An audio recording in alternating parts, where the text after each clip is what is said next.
Hello. Welcome to the School Innovation Marathon 2024-25. This video guide provides a clear overview of the idea submission process and the steps required to submit your ideas. Please note that you can only access the idea submission process after all your team members have completed the course. Log in to the account through which the idea is to be initiated.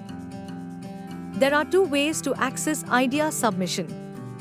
By clicking on the idea submission on the left-hand menu or by selecting idea submission in the SIM roadmap section. Initially, when you click on idea submission, a page with all the guidelines will appear. You can read the guidelines for a better understanding of the idea submission process. On the idea submission page, the first step is to choose a theme. You can view the theme details and focus areas before proceeding. Themes, like others, will not have specific focus areas. After selecting a theme, click Proceed to move forward with the idea submission process. Once you've selected your theme, you'll be redirected to a page where you'll input the details of your idea. The first 4 questions are crucial, which are problem statement, idea title, theme, and focus area.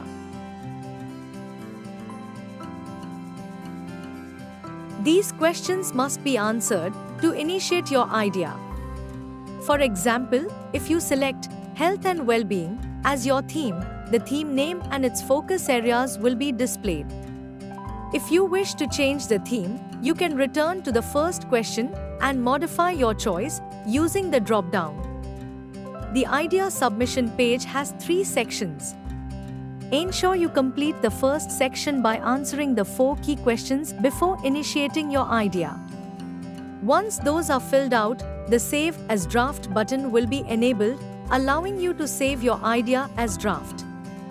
In order to save the idea, it is mandatory to answer all the first 4 questions that appear in the section 1.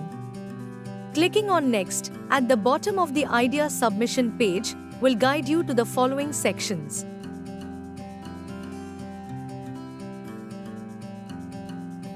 In one of these sections, you'll be required to upload images of your prototype and a presentation video or YouTube video link. Both are mandatory. Once you've completed these steps, you can save the draft, initiating your idea. It's also important to note that any team member can edit the idea form only while it's in the draft mode.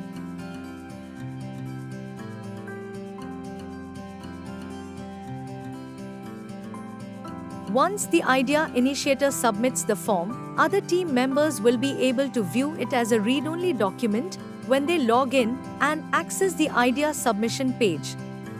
All sections filled by the initiator will be visible to the rest of the team.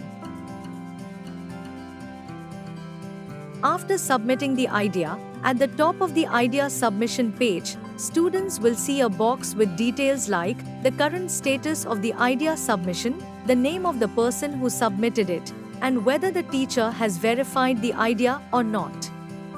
The status of the idea will change to drafted if the teacher rejects the submitted idea.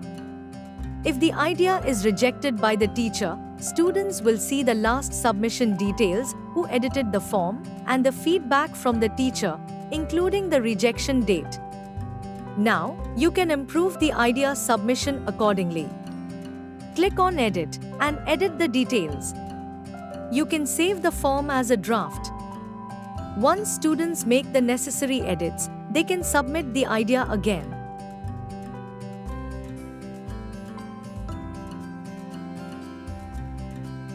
After resubmission, the idea is listed as submitted. Consequently, the idea verification status is updated as yet to review, since the idea has been submitted once more. As the student team has resubmitted the idea, it allows the teacher to review the updated details again. If the submitted idea is approved by the teacher, a notification will be shown on the top of the idea submission page with the details of the name of the teammate who submitted the idea, teacher verification status as accepted, and the date of acceptance along with the time. Once the idea is approved, the status of the idea submission in the SIM roadmap will change to submitted and the post-survey will be enabled. We hope this video helped you in understanding the process of submitting your idea in the student portal. Thank you.